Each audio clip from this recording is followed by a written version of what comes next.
Welcome to Missing the Mark, where we look for meaning in strange places. I'm Christopher. Okay, I'm hoping this is going to be the last time that I talk about the burden of proof, but I got a question from Tradcal in the comments saying, okay, if the burden of proof is not a law of logic and it's not a logical fallacy, then what is it, and why is this something that a lot of people have talked about and something that's been accepted around? So, now because it's sort of a multi-part question, especially in particular regarding where it's been accepted, I'm going to have to answer it to some degree in parts, but I'm really hoping I can keep this one from not becoming overly long. So here goes. Okay, first off, as I had mentioned before, the burden of proof is essentially the observation, to the degree that there's something legitimate about this. The burden of proof is essentially the observation that if you cannot compel somebody to do something, you have to persuade them to it. And that is a true observation about people. If you can't make them do it, you have to talk them into it. Now, there is one other thing. Okay, let me say this as a sort of caveat to what I said before. There is something that related to the burden of proof that would be entirely fallacious that simply basically never happens. So if a person were to say, I have absolutely no reason to believe that such and such is the case, I not only am not going to, but cannot offer any possible reason to believe in something. But if you cannot disprove it, it is therefore true. Well, yeah, that would be lousy reasoning. That isn't true. It doesn't follow, and so on. No one does this. As I said, the thing is, most people's arguments are, I'm guessing 90%, 95% implicit. They don't actually state these things because they kind of assume that everybody knows them. Often, I think, people are far too much on that side. They should actually make their arguments more explicit, in general. But because arguments are, to a great degree, something like 90, 95% implicit, when a person says, like, here is this thing, and they believe the other person knows the reasons why they believe in it, and then say, well, can you disprove it?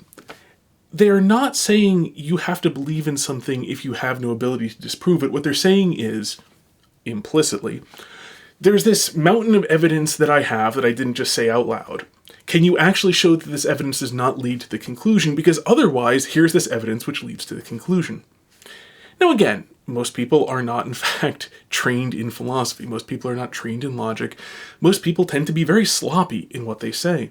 But this is, by and large, what people actually do mean if they say anything that sounds kind of like this. So, this is why I had mentioned it in the comments somewhere. I don't show up in the comments very often.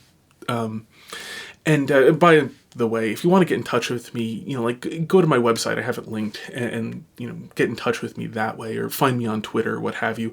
I don't have a lot of time to read the comments, and YouTube does not have a good interface for it. Because I've got a lot of videos, and it doesn't have a good interface for looking at the comments from multiple videos at once. Anyway, so if you want to get in touch with me, do it outside of YouTube. I may show up in the comments every now and again, but hard to promise. Anyway, as I had mentioned, the thing is, to some degree, it's essentially applying the burden of proof like this, where you discount all of the implicit part of somebody's argument and only look at the explicit part. This is essentially creating a straw man of their argument. To some degree, in a sense, maybe you could say they deserve it since they didn't make their argument explicitly. On the other hand, almost everybody who does this does not make their argument explicitly either, so they're not in a really great position to throw stones. Anyway, so with that caveat out of the way, that there is such a thing, but it basically doesn't apply to anybody. Anything that actually happens, and that almost all instances of trying to invoke this is in fact attempting to knock down a straw man, possibly an unintentionally created straw man. I won't get into it. That'd be a digression. Anyhow, so if you look at the concept of the burden of proof, the most clear place you see this is in jurisprudence, and you see it now you see it in differently.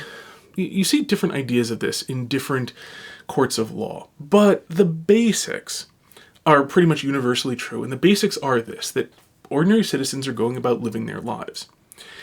Then there is somebody, which we will call the prosecution, though it can be a private citizen, who claims that another person has transgressed a law such that the powers of those who enforce the law, that is to say people carrying swords or guns or what have you, should be used in order to punish the transgressor of the law.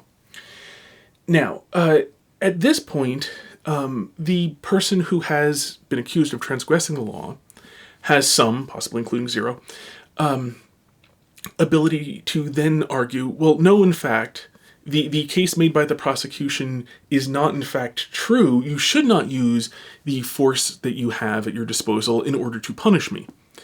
This is the basics of all law. Now, and that can actually be something to the effect of, there's a, that guy's a murderer. No, I am not. And then you get your head chopped off. As I said, like any of these things can be very big or very small, but these outline the basic roles in any judicial system whatsoever.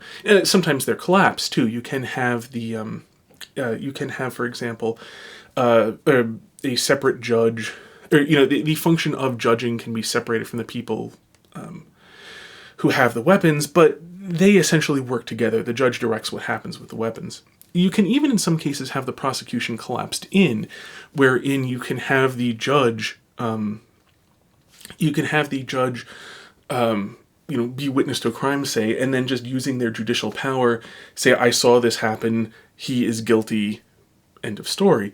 So these roles can collapse, but these are the fundamental roles. And so if you look at this role, there's the question always inherently of how much evidence is required for the what is the threshold of evidence such that the prosecution has the ability, persuades the people with a force in order to act using this force. And at the same time, there's the question of how much, what is the burden of, or what is the threshold of evidence that the accused needs to meet in order to dissuade the people with force from using that force. Okay, so we have the prosecution who has to meet some level of evidence in order to invoke the power of the state. And you have the defendant, or the accused, who has to meet some level of evidence in order to dissuade this. Now, I'm speaking English, so I think most people will be familiar with, especially the American, I think the English system is similar, but especially the American system, which has the concept of guilty until proven innocent, where in theory, not as much in practice as I understand it, but in theory, what you have is that a very high standard of evidence which the prosecution has to meet, that they have to convince a jury who serves as part of the decision-making part of the power of the state, that beyond a reasonable doubt that a person has in fact committed the crime. And the defendant has a much lower threshold of evidence, that they simply have to establish that there is some reasonable doubt in the case that was made by the prosecution. Now, both people have something to prove. Moreover, in practice, as I understand it, in general, if the defense were ever to simply rest without doing anything, the odds of not being convicted are very, very small, because though we have this in theory in America, in practice, most people assume, well, first off, most prosecutors will put together some sort of persuasive sounding case. And second, most people assume that the prosecution would not have brought this case if the person was not in fact guilty, or at least very likely to be guilty. So the degree to which we actually have the presumption of innocence as a practical matter is far more debatable than as a theoretical matter. But that being said, so we say because the prosecutor has a great deal more evidence they need to bring than the defense does, that the burden of proof is on the prosecutor. However, when you look at this actually in practice, the prosecutor goes and makes a case, and in general, lawyers tend to be fairly persuasive people.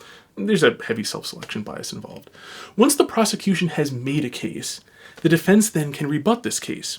And the reason why the defense doesn't always rest is because the prosecution will almost invariably make a reasonably persuasive case, taking the facts that they have, weaving them together into a narrative that makes sense, especially to people. Human beings tend to think in narratives, into a persuasive case. And so the defense then has the requirement at that point of disproving this because a reasonably good case has been set up. So you can say in the abstract that the burden of proof is on the prosecution to make its case. But that pretty quickly turns into the, if you don't want to call it the burden of proof, in any event, the defense has to meet an evidentiary threshold to convince people not to convict them. So whatever you want to call it, they still have to do a bunch of work in proving things. Now, it is true that if you had a prosecution that rested, they would never convict the defendant. That is true. You can have, however, but that's true in the American system because that's essentially where the thresholds of evidence happen to have been set. In other legal systems, as I understand it, the very fact that a prosecution has brought a case against somebody is essentially considered to have met the evidentiary threshold involved. I've heard, I don't know, take this with many, take this with a grain of salt, 2 meters on a side, but I've heard that this is somewhat true of the Japanese system, that it is presumed within Japan, within Japanese criminal law, that if the prosecutor has actually brought a case forward in front of judges, it is because the defendant is guilty, at which point the burden of proof is on the defendant in order to prove that the prosecution was in fact mistaken. So when you look at it, of course, you can still say that there's a burden of proof on the prosecution because they have to actually bring charges forward. But once they've brought those charges, that's considered to have met the evidentiary standard. So now you can say in a broad sense that the burden of proof is on the defendant because the defendant has more work to do. In neither case is there anybody who doesn't have work to do within these legal systems. It can be very simple work. It can be very easy work. Although in cases where it is presumed that the prosecutor will have done all the hard work of building the case beforehand. That is to say that, again, with my quite possibly very flawed understanding of the Japanese system, and if it's not the Japanese system, take it as a hypothetical. There can easily be such a system, and there have been within history. That within that system, the prosecutor is presumed to have, studied the evidence and looked at it and built up a convincing case, such that they don't particularly have to present it because it is presumed that they have already convinced themselves. It's assuming essentially good faith on the part of the prosecution. But, that's an entirely possible thing to do. So it would be inaccurate to say that the burden of proof is a concept other than... It's not an official concept. It's not like one party has to produce something and somebody else gets to just sit there and then say no if they don't want to, and that's it. There's no place where that happens. And more importantly, in practice, you will never find a system in which one person can just sit there and say nothing and they just carry their way unless the other side has met some almost, superhuman, insurmountable, level of evidence. So...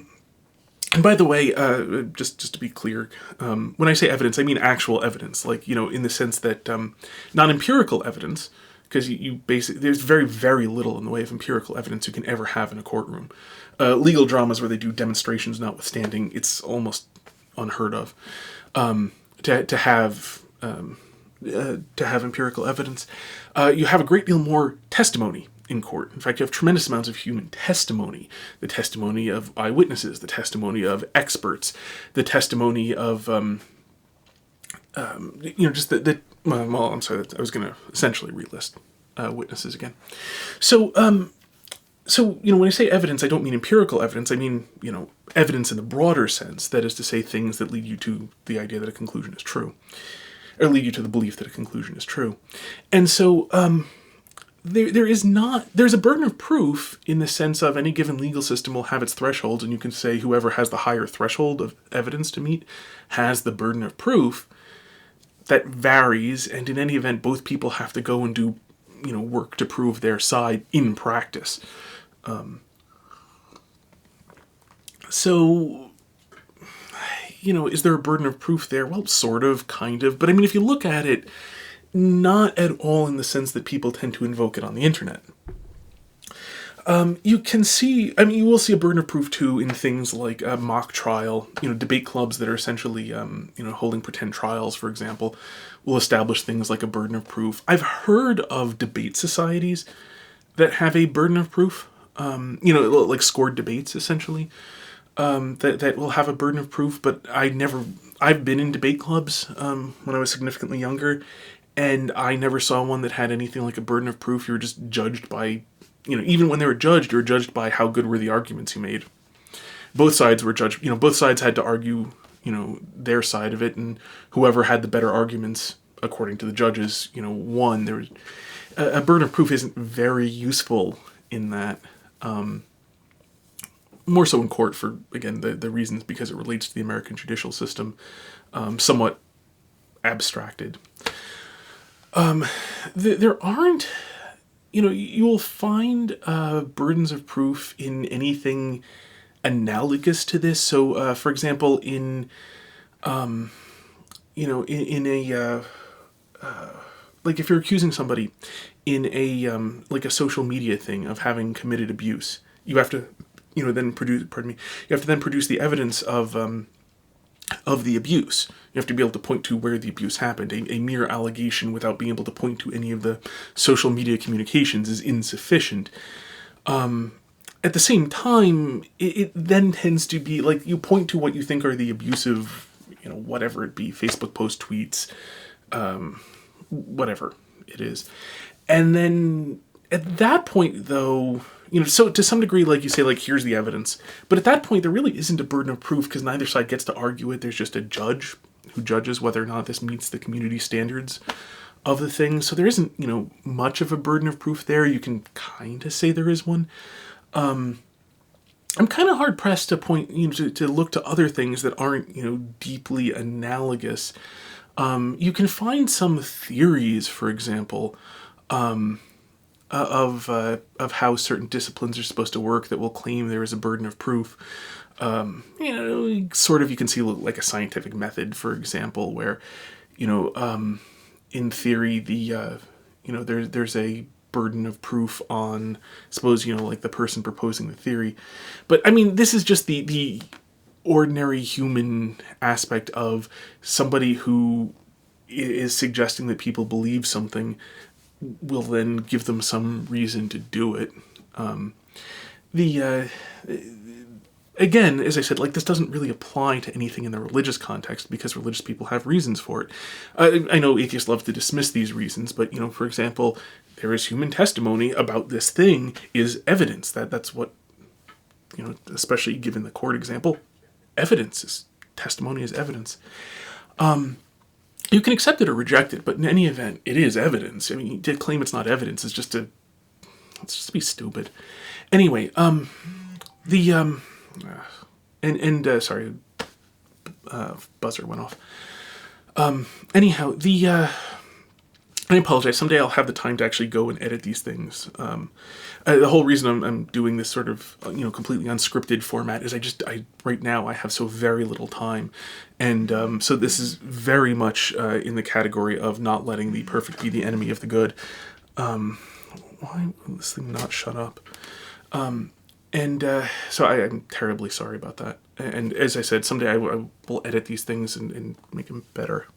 For now, it's all I can do to actually make them and get them up, even at all. So anyway, the getting back to burdens of proof, there's very, very, very few human cases, in essentially none, really, in which a person says, believe this for no reason whatever. It's not related to human life. It doesn't actually happen. What you will find, I will certainly grant you, because I've seen plenty of idiots, in my comments, for example, saying that somebody is saying this for no reason, but this is simply that they, can't read, they can't understand what they hear or whatever. Or they're just, utterly unfamiliar with things they should be aware of. There's some basic background knowledge we tend to expect of all even slightly educated people. Like, for example, that Christianity is, a historical religion in which there are people who claim to have seen certain things happened. Hey, look, it's evidence. Anyway, as I said, you can say it's inconclusive. You can say it doesn't, it's not strong enough to support the claim or what have you. But the moment anybody has any evidence, talking about a burden of proof is not very relevant. Now, why is it that atheists drone on about the burden of proof? on the internet, declaring that Christians have the burden of proof. Sometimes stated generally, but in any event, they'll ignore the convertibility of claims into negative claims and so on, and that everybody sort of, at least at the minimum, implicitly claiming all sorts of things, like, for example, claiming that it is reasonable to not believe in God. We live in a contingent world. To claim that there's no non-contingent source for this contingency, that this could possibly exist is, well, frankly, it's actually not rational. For reasons I'm not getting into at the moment. You can go look them up in the Summa Theologica, or the probably better, the Summa Contra Gentiles, or 10,000 other places. But in any event, so why do atheists bring this up so much? Because this is the other place we'll see people talking a lot about a burden of proof.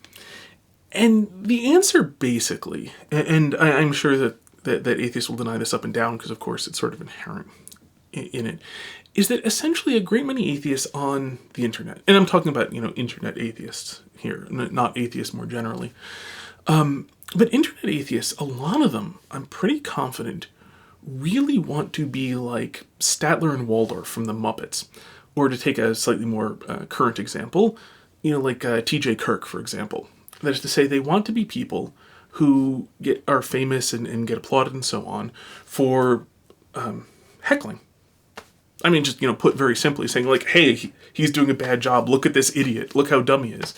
And I mean, don't get me wrong. Heckling could be a ton of fun. I own something like 24 box sets of DVDs, box sets of Mystery Science Theater 3000. I mean, heck, I've done, I put out that one about, Legion, is it the world's stupidest movie? And, where I talk about some real points and so on, but yeah, I'm heckling that movie too. It's fun. Nothing wrong with having fun like this. Heckling, is an art form. Heckling can be a lot of fun and so on. So, I mean, I'm not trying to downplay heckling as a general thing. I do think heckling is always best done when it's done in a spirit of fun. That is to say, when it will acknowledge what is done well as what is done badly. I don't know if any of you ever watched Todd in the Shadows. I haven't watched him in a while, but a music critic. And I remember one of his reviews really, really stuck out. And this is illustrating this point. About heckling, that he was talking about Better Than Me or something like that by Mike Posner. Cooler Than Me by Mike Posner. And he mentioned, first off, it's got a riff that reminds me of Call Me by Blondie. And anything that reminds me of Call Me by Blondie is doing at least one thing right. And right there, that line when he praised, it was a beat or a riff or something, I apologize, I just can't remember what it is. But that part where he praised that justified the rest of his review, because he went and actually appreciated something that Mike Posner did well in his video. In his song, rather. And so I do think that in general, heckling is always best done from that sort of perspective. And in Mystery Science Theater 3000, it does have very much an element of laughing along, because here are people making a not very high budget movie, and you can occasionally see that sort of thing, like when they joke about using cheap props to look like futuristic space stuff, and then they do that sort of shamefacedly looking around and then continue like they got it. And in general, they they made fun of things in a sort of sympathetic way. Not always, to be sure, but especially the best of Mystery Science Theater 3000 tended to do that. I think that's true of heckling generally, that heckling is best done from a spirit of charity. I tried to do that. Like, I tried to mention that, like, some things look cool. I mentioned a few good lines that I thought were good lines in Legion. There are a lot of problems surrounding them because it was a bad movie. But nonetheless, I tried to give credit where credit is due. When things were, I think I mentioned, seeing where something looked pretty and so on. So that is the thing about heckling. So let me qualify and so on. But, as a general rule, I'm not saying there's anything wrong with heckling as such. The thing about heckling is you do need somebody to be performing in order to heckle them. And this is the problem that a lot of internet atheists have, is that they really, really want to be heckling somebody trying to prove God to them. And I get that. I mean, I get the urge to heckle, a lot of fun to make fun of people and look how stupid this is. And, and in fairness, there's some very, very dumb Christians in the world. I was actually told by a friend of mine about, it was a debate between, I think it was like Kirk Cameron, Ray Comfort versus some other people who may have been called like the God Squad or something, or maybe that was, I can't recall. But anyhow, in which he described this meetup as the world's dumbest Christians versus the world's stupidest atheists, in which, so I was told, Kirk Cameron actually held up a picture of the duck-gator. That's the thing it's a Photoshop of a alligator's head on a duck's body, and said, look, this thing doesn't exist. If evolution were true, this thing would exist. So evolution is false. And then, so I was told, in response to the non-existence of the duck-gator supposedly disproving evolution, one of the atheists, sort of dumbfounded, said, but how would that even reproduce? Which I've got to say may be one of the stupidest possible counter-arguments to this most idiotic of arguments. So in that sense, the two seem to be well-fitted for each other. But, evolution is false because the duck-gator doesn't exist may be one of the dumbest arguments I've ever heard, and it is quite right to laugh at something that freaking dumb. No argument for me there. But what you have is a lot of people, and especially the less intelligent ones, because the thing is, a lot of people who are heckling will essentially play dumb when they heckle. It can very often heighten the humor, but the thing is, heckling can't really be done even halfway decently by people who aren't pretty intelligent. If you ever see heckling done by somebody who isn't at least as intelligent as the people they are heckling, it tends to be incredibly painful and really fall flat, and the only people who actually appreciate it are people much, much, much, much, much less intelligent than the people doing the heckling. You have to thoroughly understand something in order to heckle it properly. If you don't thoroughly understand it, you just make yourself look like an idiot. But the thing is, people who aren't very intelligent also want to heckle. As has been pointed out in other social circumstances, somebody where the best they could possibly do in their entire life is being an assistant manager at McDonald's. Still has to earn a living. They still have to live. They still have an entire life to live. And so trying to organize society around only people who can be CEOs of Fortune 500 companies is massively mismanaging society. Okay, same sort of thing applies here. That even people who aren't very bright want to heckle. The problem is they don't know how to do it, and they can't. Unfortunately, one of the downsides to not being intelligent is it's very, very hard to recognize when someone is more intelligent than you. Incredibly so when they disagree with you. It's not so hard to recognize when someone who you agree with completely is more intelligent than you, because they can just explain things to you that you don't get, and give you additional things where you understand, about the things you agree with. Somebody where you disagree with, are they really stupid or a lot smarter than you? Well, you just have no particularly good way of knowing if you're not very bright yourself. Somebody who is extremely intelligent can adjudicate this sort of thing. But somebody who isn't just has no way of doing it. And if you're looking for people who disagree with you, you have no ability to evaluate as it goes. So, in any event, when you put this all together, so there are people who are looking to heckle who aren't very good at it and don't know how to do it. And you take all this and then you mix into that the fact that people want new material because the, 713th time someone reads through C.S. Lewis's Mere Christianity and goes like, wow, look at how dumb this is so dumb, I can't believe this is so dumb, etc.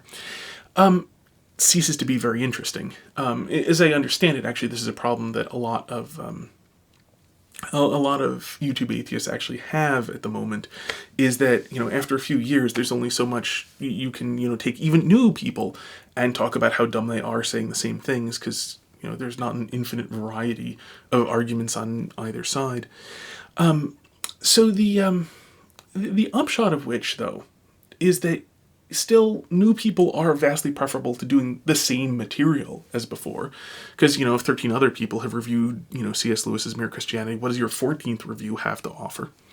And so, people want there to be new stuff, and so they will essentially go and request Christians to, well, could you perform so I can heckle you?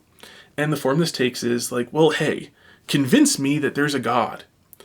And yeah, I'm sure, buried within all this, someone somewhere is being, vaguely honest about it. But the thing is, like, actually honest, real seekers tend to act very differently.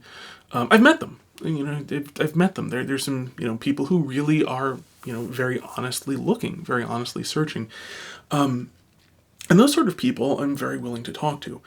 The thing is, in something that really distinguishes them, one of the really easy ways to tell is these are people who actually want to consider the idea, are they actually evaluating evidence in a consistent manner within their life? What they, one big way to tell is they ask the simple question like, they're willing to examine, like, I'm willing to believe that my girlfriend loves me. Well, how do I know that she loves me, though? Well, and obviously it's not by, simple empirical evidence. There's no scientific paper in a peer-reviewed journal that proves that your girlfriend loves you, etc. And so they're honest with themselves, like, okay, well, I'm willing to accept this here. And why am I willing to accept this here? And it's about something very important, something that, is very practical and affects a great deal of your life. And they're willing to think about that and think like, and where am I right? Should I be more skeptical here? Should I apply that same evidentiary standard somewhere else? They also tend to be willing to actually look into primary sources. They tend to be willing to consider arguments rather than just declaring them to have been debunked without ever having particularly understood the argument or seen them debunking. They're the sort of people. Well, I'm showing a slight bit of intellectual snobbishness here, but they're often the sort of people who can tell the difference between this argument is not conclusive and this argument doesn't, and this argument is invalid. For example, St. Anselm's argument, the argument that involves that which nothing greater than can be thought. If you actually understand what it means to be thought, it's not that which nothing greater than can be described, but rather that which nothing greater than can be thought. That what St. Anselm's doing is embedding the existence portion of things into the fact that you who exist are doing the thinking. But the problem is for people who can only conceive of thinking in a purely imaginative sort of sense, rather than as anything more than that, they tend to misunderstand it. In any event, within Christendom, the general opinion tends to be, by the way, that St. Anselm's argument would only work for God himself. That no one else can think that which nothing greater than can be thought in the relevant manner other than God. So it would work perfectly well for God, but it doesn't actually work for people, which is not the same thing as it's being invalid. It's just their premises, the truth of which you cannot possibly evaluate. I apologize about the buzzing. Understanding that sort of distinction is, again, the mark of, somebody who's actually seeking, rather than just attempting to dismiss everything because they want to snark about it. So there are a lot of things like that distinguish people who are legitimately seeking from the sort of people who are essentially just saying, hey, dancing bear, dance for me so I can laugh at you. Relatedly, people who are legitimately seeking won't tend to, you'll see a lot of trolling in the form of emotional manipulation. So another way to recognize this sort of thing, because you'll see it all over the place in my comments on Twitter, everywhere, is you'll see the people who are like, who will say things to the effect of like, well, I'd really like to know the truth if it's there, so, if you can, please prove this to me. They don't have anything specific. They won't tell you what they've already read. They won't give you any sort of starting point. They just ask you to start from a blank, unknown slate. That in itself is a huge, huge tip-off. This is not a sincere person. Because if you, on any subject whatsoever, if you sincerely want knowledge and you're asking somebody to spend time and effort to give you the knowledge that they have, you'll give them some indication of your starting point. And on something with as much background material easily and cheaply and readily available as does God exist. If a person doesn't tell you what they've already read and what they've thought about it, if a person doesn't have any questions about anything, this is not somebody who has in fact seriously attempted to find any sort of answer. This is a person who just wants you to perform. Now, there's an asterisk. If somebody has literally never heard of this before, then what's this thing you're talking about? Can you explain it to me? Is it reasonable? Sort of thing. If you're searching out people on the internet in order to have an argument with them, you've heard about this before, and so that becomes a major tip-off.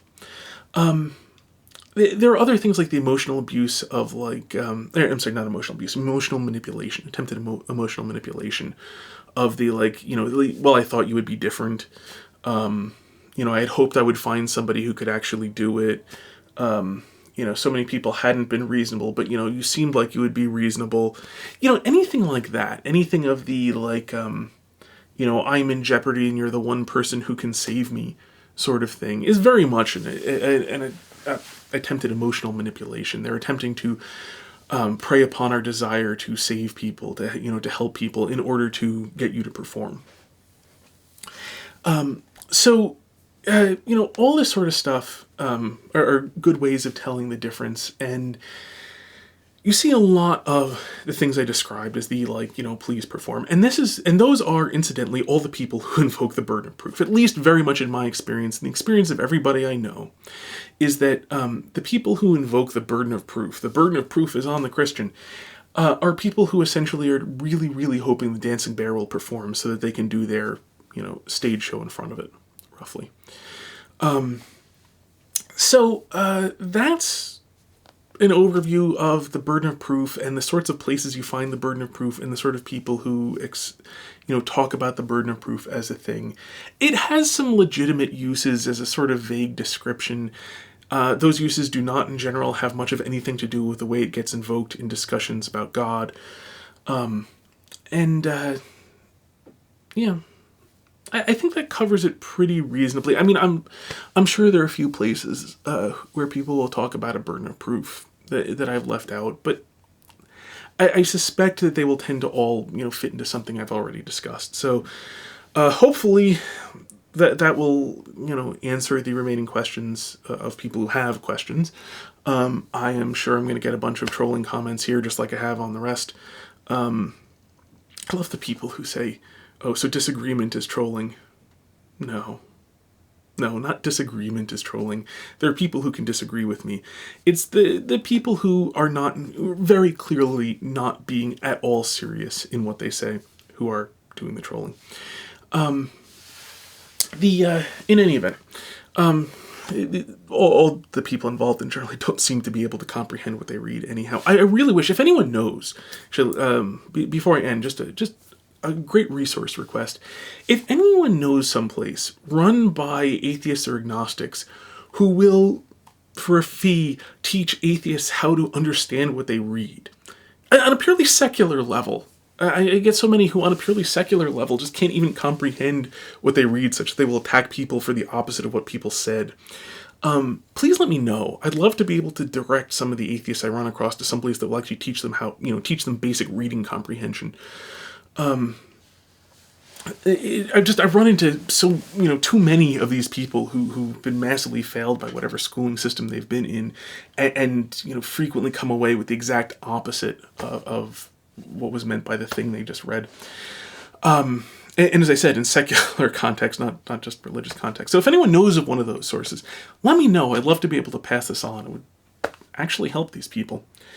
So anyway, that's the burden of proof, at least some reasonable amount thereof, and where it's legitimate and what it means, and where you also see it in its less legitimate forms.